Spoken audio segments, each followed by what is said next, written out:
خلفائے راشدین، یہ کہتے ہیں جی پہلے خلفائے راشدین سے ثابت کریں، نبی صلی اللہ علیہ وسلم کو چھوڑ دیں، خلفائے راشدین وہ بھی سن لو ان کی سنت کیا تھی۔ بخاری اور مسلم دونوں میں ہے، مشکات میں 1428 عبداللہ ابن عمر کہتے ہیں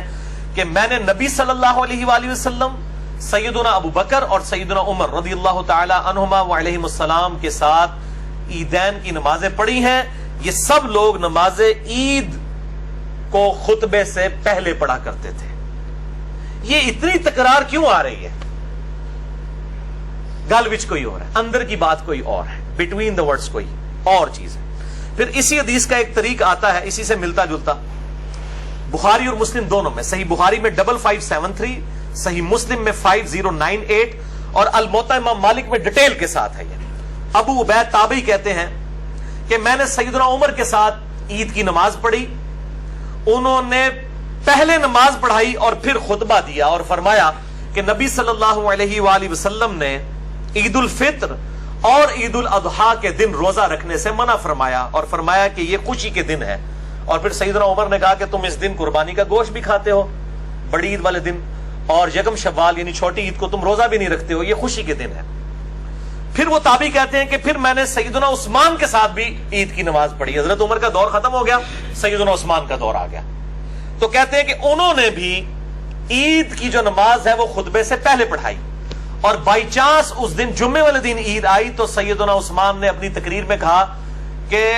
جس نے جمعہ پڑھنا ہے اس کی مرضی وہ رک جائے، ادروائز اب جمعہ پڑھنے کی ضرورت نہیں، یعنی اس کی جگہ ظہر پڑھی جائے گی، کیونکہ جمعے کی بھی تقریر ہوتی ہے نا، ایک ایک دن میں دو دو تقریر، صحابہ کرام سے مایوب سمجھتے تھے۔ آپ صلی اللہ علیہ وسلم کے ریفرنس سے بھی آگے حدیث آئے گی کہ ایک دن میں ایک ہی تقریر سنی جا سکتی ہے، تو جمعے والے دن دو دو تقریریں نہیں، جس کی ہاں شوق سے کوئی سننا چاہتا ہے ضرور سنیں، باقی آپشن ہے کہ آپ چھوڑ دیں۔ گاؤں سے جو لوگ آئے ہوتے تھے ان کو کہا جاتا تھا آپ چلے جاؤ وہاں جا کے زور کی نماز پڑھ لو، جس نے ایک تقریر اٹینڈ کر لی، یعنی عید اور جمعہ اکٹھے ہو جائیں تو کوئی گورنمنٹ سے پارے نہیں ہوتے، ٹھیک ہے، اور یہ پارے عوام کے اوپر ہو جاتے ہیں کہ ان کو دو دو تقریریں مولویوں کی سننی پڑ جاتی ہیں، حالانکہ پہنچتے اینڈ پہ ہی ہیں، سننی انہوں نے پھر بھی کوئی نہیں ہوتی۔ تو آپ نہ کریں، آپ جماعت کروا لیں زور کی الگ سے اپنی، جمعہ وہ پڑھنا اس دن فرض نہیں ہوتا، جس دن عید والے دن جمعہ آ جائے، دونوں میں سے ایک جو ہے وہ کام کر لیا جائے۔ اچھا، تو سیدنا عثمان نے کہا کہ جس نے اب عید پڑھ لی اس کی مرضی جمعے کے لیے رکے ورنہ چلا جائے، اور آپ نے نماز کے بعد خطبہ دیا۔ پھر ابو عبید تابعی کہتے ہیں کہ پھر سیدنا علی کا دور آ گیا، اس اعتبار سے کہ جب سیدنا عثمان کو محصور کر دیا باغیوں نے، اس حدیث میں الفاظ ہیں کہ حضرت عثمان خلیفہ راشد ہی تھے لیکن باغیوں نے ان کو گھر میں محصور کر دیا، تو سیدنا علی ابن ابی طالب نے ہمیں نماز عید پڑھائی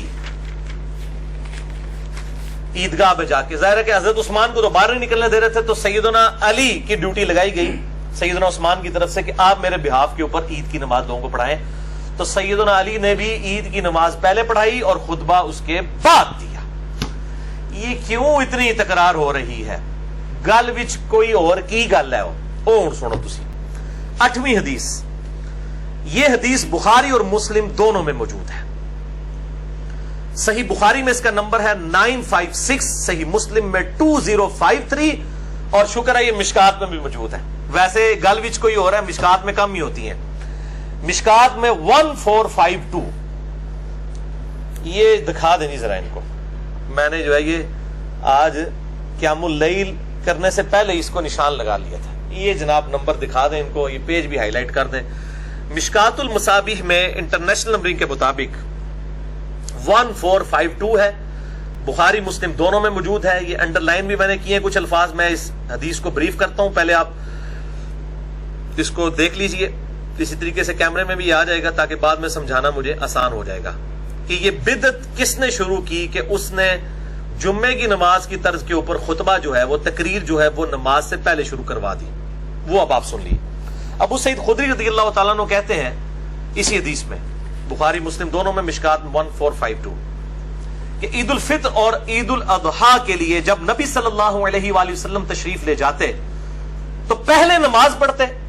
پھر کھڑے ہو کر خطبہ دیتے اور لوگوں کو اپنی طرف متوجہ کرتے،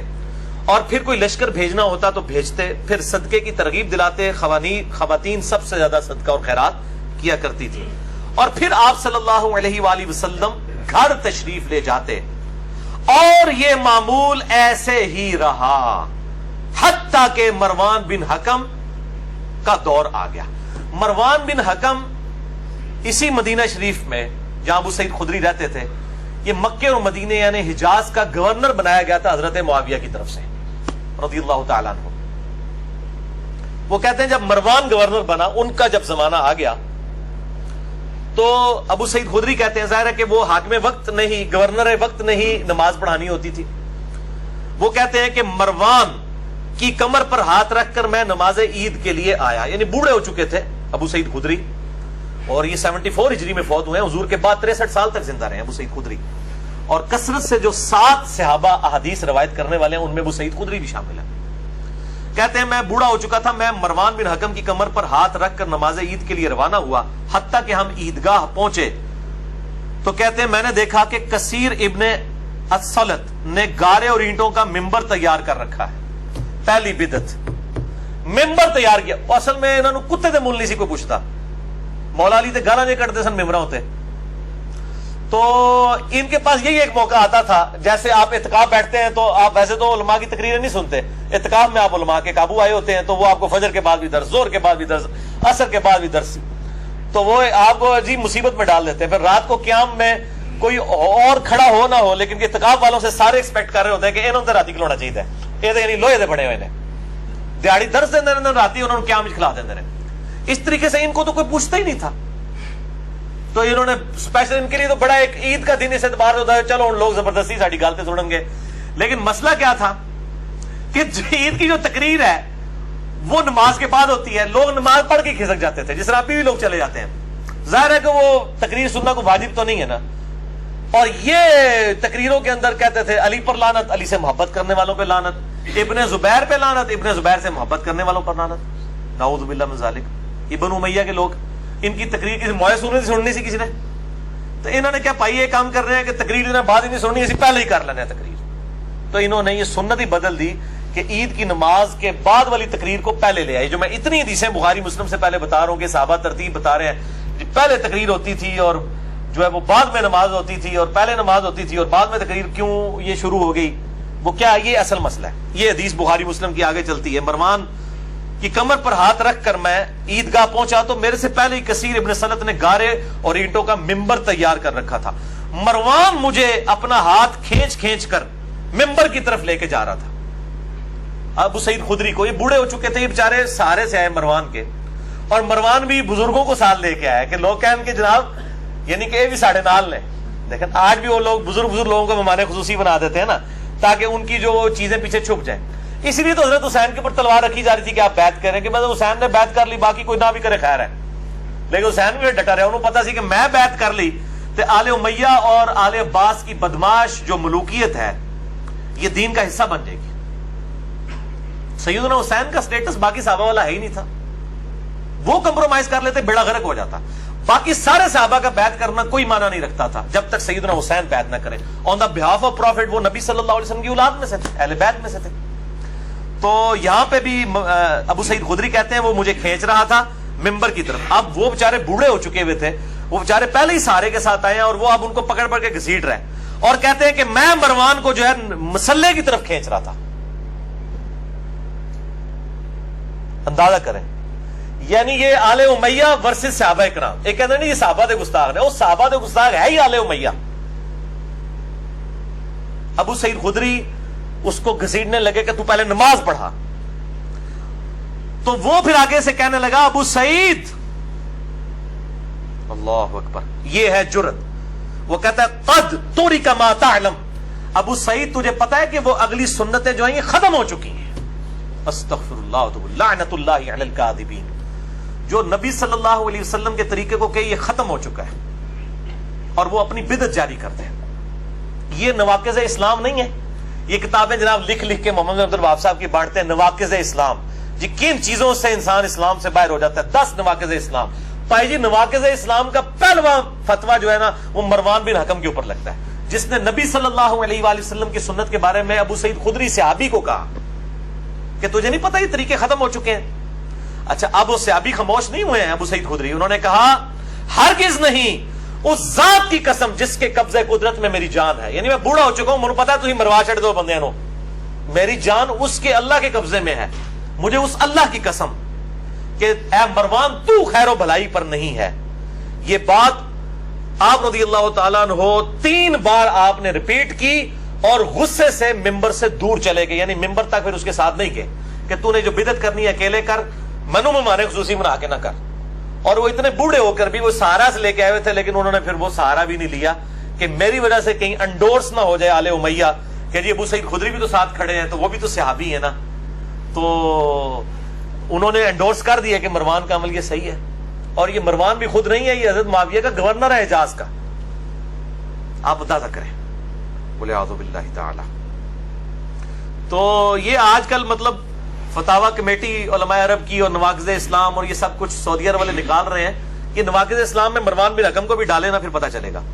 یہ میرے بھائیو حدیث جو میں نے بیان کی بخاری مسلم دونوں سے, بخاری میں 956, مسلم 2053, مشکات میں 1452. ہمارے ریسرچ پیپر جو میرا علمی ایٹم بم ہے اس پہ یہ 52 نمبر پہ ہے, اور میں نے الحمدللہ ناسبیوں اور رافضیوں کی موت تیار کی ہے علمی طور پہ. اے دکھاؤ جی فرحان صاحب, انہوں اے مڑ مڑ کے دکھاؤ, انہوں راتی خواب بھی نظر آئے اے پمفلٹ. واقعہ کربلا کا حقیقی پس منظر, یہ خیالی پس منظر نہیں صلاح الدین یوسف, یہ کفایت اللہ سنابلی کا جعلی پس منظر, یہ خیالی پلاؤ نہیں, یہ حقیقی پس منظر. 72 صحیح الاسناد حدیث کی روشنی میں اہل سنت کی مین سٹریم کی کتابوں سے اکثر حدیث بخاری اور مسلم سے ہے. کل 200 روایتیں میں نے اس کے اندر جمع کی ہیں, اور الحمدللہ یہ انٹرنیشنل پمفلٹ ہے. سب سے پہلے عربی میں لکھا, یہ مولویوں کا عربی والا اعزا بھی میں نے نکالا ہے. اس کے بعد اس کا اردو ترجمہ ہوا, اور یہ ہزاروں کی تعداد میں ہم فری بانٹتے ہیں, اور واٹس ایپ کے ذریعے تو لاکھوں لوگوں تک یہ الحمدللہ پہنچ چکا ہے. انٹرنیشنل ہے, عربی میں بھی ہے, اردو میں بھی ہے, ہندی میں بھی ہے, اور انگلش میں بھی. 4 زبانوں کے اندر یہ ریسرچ پیپر ہے, اور اس میں میں نے بنو امیہ کے پورے کرتوت کھولے ہیں کہ کس طریقے سے ان لوگوں نے دین کو بدلا. اور میرے کئی لیکچرز بھی ہیں, اور ایک پرٹیکولر اسی کے اوپر سورہ مریم میں ایک آیت آتی ہے کہ انبیاء کے جانے کے بعد ناخلف لوگ ان کے جانشین ہوئے, انہوں نے دین کو بدلا. وہ ساری حدیث میں نے مسئلہ نمبر 116D 116-D مسئلہ میں نے ایک لیکچر ریکارڈ کرایا, اس کا نام ہی ہے بنو امیہ نبی صلی اللہ علیہ وسلم کے ناخلف جانشین ثابت ہوئے.